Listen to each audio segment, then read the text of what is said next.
եկեղեցի, եւ ինչ է նշանակում առաքելական եկեղեցի։ Եվ ինչու հայերից մենաշնորհն է, երբ որ ամեն տարի կրակը հանում ենք, սուրբ կրակը հանում ենք եւ բաժանում աշխարհով մեկ։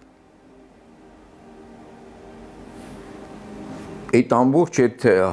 հայկական սեփականություն է, այդ տարածքը եկեղեցին եւ արարողակարգը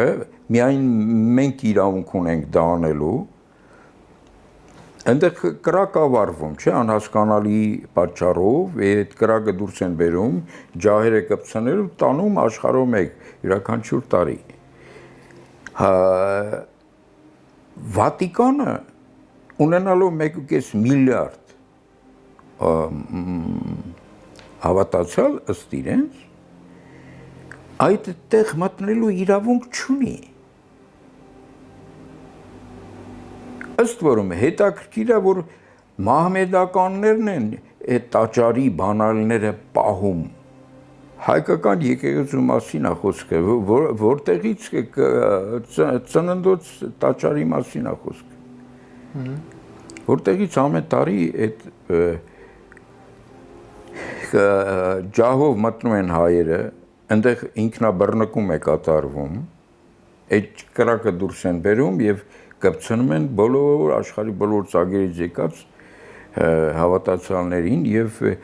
կենտրոններին, տավանաբանական եւ այդ կրակը տանում են աշխարհով մեկ բոլորը։